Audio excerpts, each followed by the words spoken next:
Can't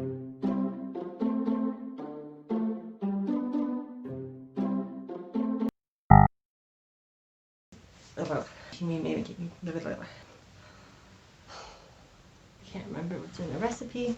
I feel like I have been talking for ages.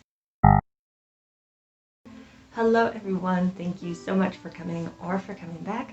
Today I'm going to be showing you how to make 5 different types of cookies. We are going to be making some cute little meringue cookies. We are going to be making some Scottish style shortbread cookies, some cute little icebox cookies with walnuts and cranberries in them. We're going to be making some mint chocolate cookies, and we are also going to be making some chocolate snowball cookies. I really wanted to put a few different recipes in one video, just so you have a nice little collection of recipes in case you want to do some holiday baking. I really love baking cookies around the holidays and definitely in the winter time, because I feel that cookies just really get me in the wintry mood, and we are in full-on winter mode here, nice and snowy outside. So I've just been wanting cookies more and more lately. So all the ingredients and measurements are listed down below, and we can start baking. So the first recipe that I'll be showing you how to make is some cute little meringue cookies. These are really simple, just 2 ingredients. So what we're going to do is we're going to take our egg whites and our sugar. We're going to put them in the bowl of a stand mixer, and we are going to heat these up. We want to heat them up so that we get the sugar all nicely dissolved, so that our meringue is really nice and smooth. So all you're going to do is take your mixing bowl, you're going to put it over a double boiler, which means you'll just have a pot with a couple inches of water in it, and you're going to put that on heat, and you're just going to go ahead and let the water boil and let the steam sort of slowly cook the egg whites and sugar mixture. You're just going to heat this until your mixture feels warm, and when you take a little bit in between your fingers and you sort of rub it in between 2 fingers, you don't feel any little granules of sugar. This should mean that the sugar is all melted out and we are ready to start whipping our meringue. So to do this, we're just going to take our bowl and we're going to put it on our stand mixer, and you're going to add a whisk attachment. And then you're just going to put it up to high speed, and you're going to whip this until you have some nice stiff peaks. At this point, if you wanted to, you could add a little bit of flavoring, something like some vanilla extract or some peppermint extract, whatever you want, but I just went and kept them nice and simple, and we're going to keep beating them until they are nice stiff peaks, which means that when you take your whisk out, you get a nice solid bunch of meringue and the peak doesn't fall over, and you should be able to flip the bowl upside down without anything falling out. Now, what I did decide to do was make some 2-toned meringues. So I took some of my plain white meringue dough, or I'm not sure what you'd call it. I took some of my plain meringue and I added it to a piping bag just while it was white, and then the rest of it I went ahead and dyed red with some red gel food coloring. Now with these 2 different colors, I went ahead and made some cute little Santa hats, as well as some meringue mushrooms, which are really cute, and they're often used to decorate Yule logs. So if you make a Yule log and you want some little meringue mushrooms, then you can go ahead and use this recipe for that.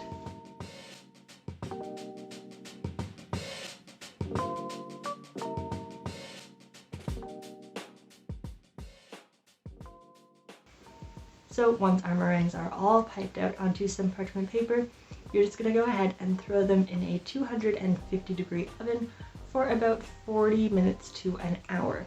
We're cooking these at a really low heat. They mostly just need to dry out. So you're just going to keep on baking them until they have a nice hard shell on the outside. You don't want to see any browning, but your meringue should feel very dry to the touch, and it should easily peel off the parchment paper when it is fully cooked. Now, these Santa hats took a little bit longer for me because they were quite large. I probably shouldn't have made them quite so big, but I was just really in love with the idea of how these would look.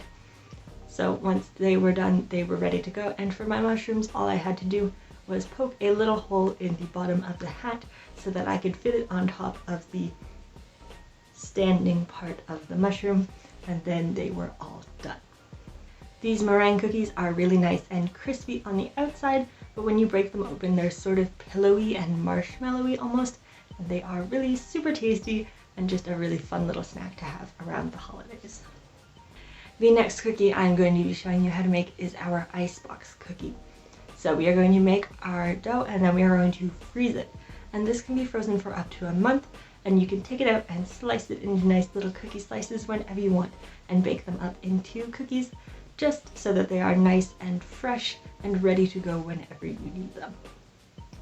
So for this we are going to start by adding our softened butter as well as our icing sugar and a nice pinch of salt to the bowl of the stand mixer. You can also use a hand mixer for this part, or a whisk if you are feeling particularly strong. Now you're just going to go ahead and mix this up on high speed until it is nice and light and fluffy. Next you're going to add your vanilla as well as your egg yolk, and you're just going to mix this until it is nicely combined. Next we are going to add our flour, and we are going to mix this once again. You will probably have to scrape down the bowl a few times somewhere in this process. Just make sure that you do that so that you don't have any bits up on the sides. We want to get as many cookies as we can out of this mixture. Now lastly we are going to add our inclusions. For this I chose some dried cranberries, some walnuts, and some orange zest. I thought this was some really nice wintry flavors, but you can go ahead and swap this out if you want to use pecans instead of walnuts, or maybe raisins, or really anything you like. You can go with whatever combination you like. You can even make this dough chocolate by swapping out a little bit of the flour for some cocoa powder. So go ahead and add your inclusions, and I just sort of pulsed my mixer, so just turn it on for a second or two at a time because we don't want to break up our nuts too much. So just get that really carefully mixed in, and then you're gonna go ahead and take it off the mixer, and we are going to put all of our dough onto a piece of parchment paper. Now, as I said, these cookies are going to be frozen in a shape, and then you're just going to go ahead and cut them out when you're ready to use them. So you're just going to want to shape your dough into a log with the side about the size of a cookie that you want. I like to go with nice small little cookies, probably about the size of a ping pong ball I suppose, but really you can do any size that you want. You're just going to carefully shape your dough into a log using the parchment paper, and then you're going to wrap it up and throw it in the freezer for at least an hour, but again up to a month until you are ready to bake them. Once your dough is fully frozen, you can go ahead and take it out, and we're just going to cut them up into nice little slices. I like to go at around 1/4 of an inch slices, and you're just going to cut them into their little slices, and then you're going to throw them onto a parchment lined baking sheet. Give them maybe an inch or so apart, but they won't spread too much. There is no baking soda or baking powder in these, so they will stay relatively the same size. And then you're going to throw them into a 350-degree oven, and you're just going to bake them until they are a very light golden color. Once they are done, there are your cute little cookies. I really like the walnuts and the cranberries in these because they give them a nice sort of Christmassy color. The next cookie that I'm going to be showing you how to make is a mint chocolate cookie.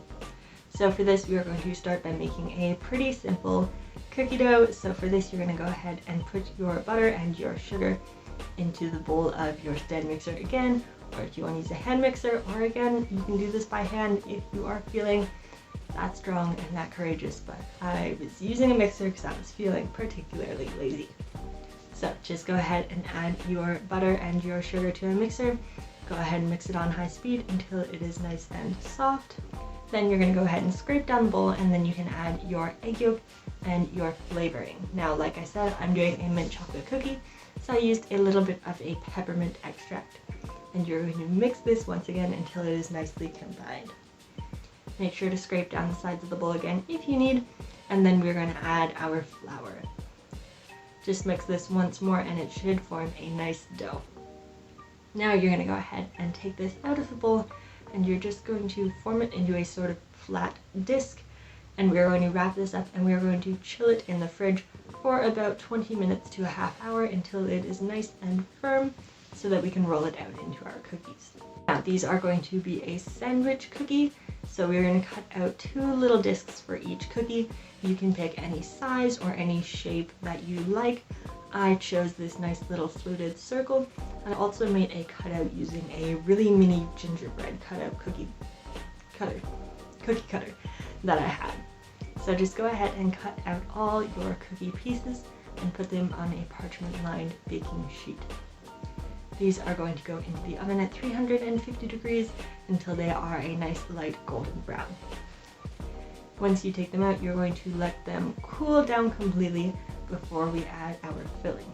Now, we are going to fill these with a chocolate ganache. I will be using 2 different chocolate ganaches in this video, so I'm just going to show you how to make them at the same time.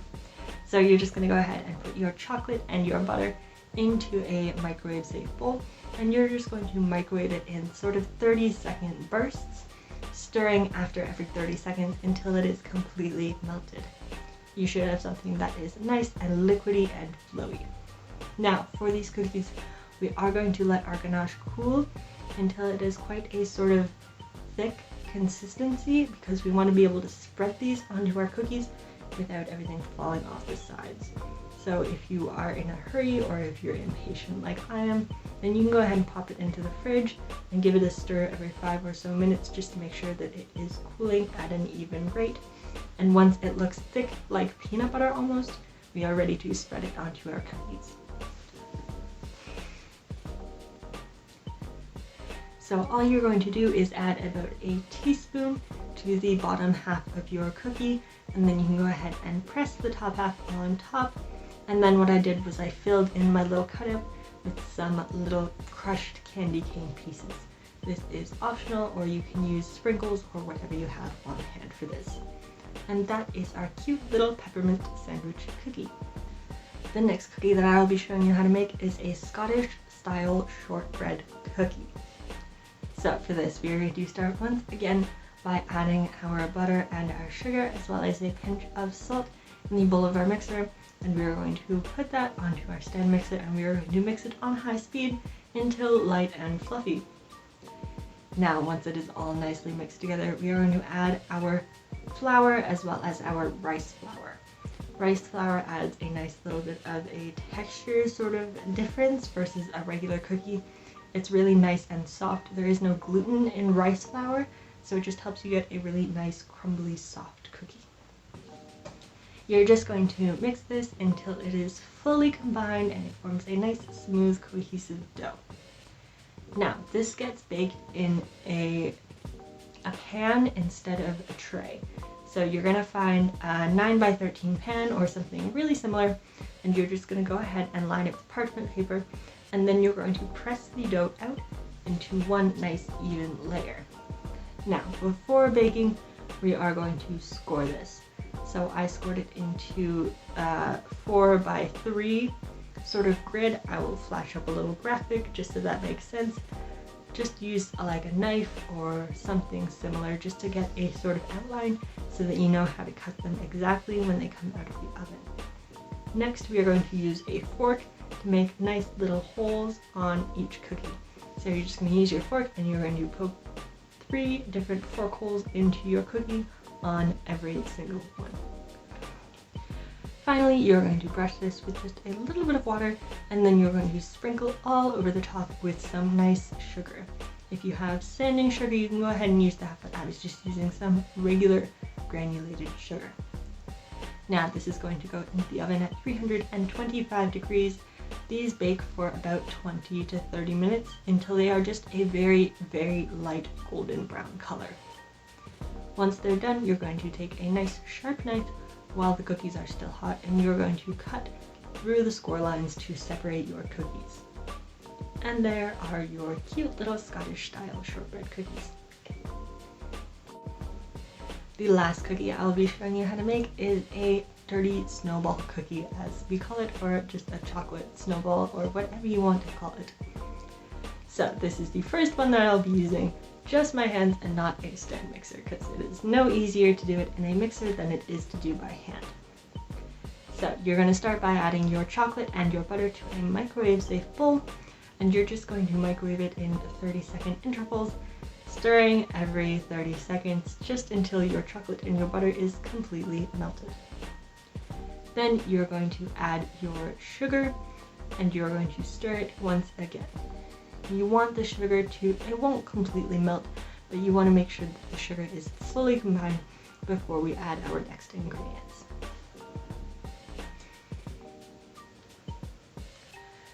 Now you're going to go ahead and add your egg as well as your vanilla and a pinch of salt. Stir once more until combined, and then lastly we are going to add our flour. Go ahead and mix this together until it is completely combined. You should end up with it's a somewhat dry dough, but it will come together completely. Now to make these snowballs, I am using a portion scoop, but you can just as easily use your hands to pull off pieces to form them into about 1-inch round balls. And you're just going to put your nice little portions onto a parchment-lined baking sheet, and these are going to bake at 350 degrees Fahrenheit until they are nice and crispy sort of feeling on the outside. It's hard to tell when they go golden brown because they are already chocolate, so bake them for around 10 to 12 minutes. Once they come out, I'm going to give you 2 options for topping them. Now, the first one that is somewhat traditional is to just roll them in some powdered sugar. This gives you a nice pretty little coating, but I never really liked that they were called snowballs because you can see the chocolate through them really clearly and they don't look like a snowball to me. So the other option that I give you that I also think is just a little bit tastier is we are going to dip them in some white chocolate ganache that we made using the same method as the other chocolate one. You're just going to go ahead and dip them in the ganache while the ganache is still nice and thin, and then you're going to roll them in some coconut flakes. I use sweetened coconut here because I have a bit of a sweet tooth if you can't already tell. So just go ahead and roll them in the coconut flakes and then put them aside, and they should set rather quickly with the ganache. And there are your 2 options for snowball cookies. And there are all 5 of our beautiful different holiday cookies. I definitely think that the coconut snowball cookies are my favorite. It is quite close. I really love, well, all of the chocolate ones are my favorite. I'm a chocolate person, so the mint chocolate one is a very close second. But these are all super tasty and super simple cookies that you can make this holiday season. I feel like I have been talking for ages. I am forgetting how to talk, but if any of these recipes weren't quite as clear as they normally are because I was trying to not make this video super long, and you have any questions, then go ahead and leave a comment and I will do my best to answer them. So I hope you make these, I hope you enjoy, and I will see you next time.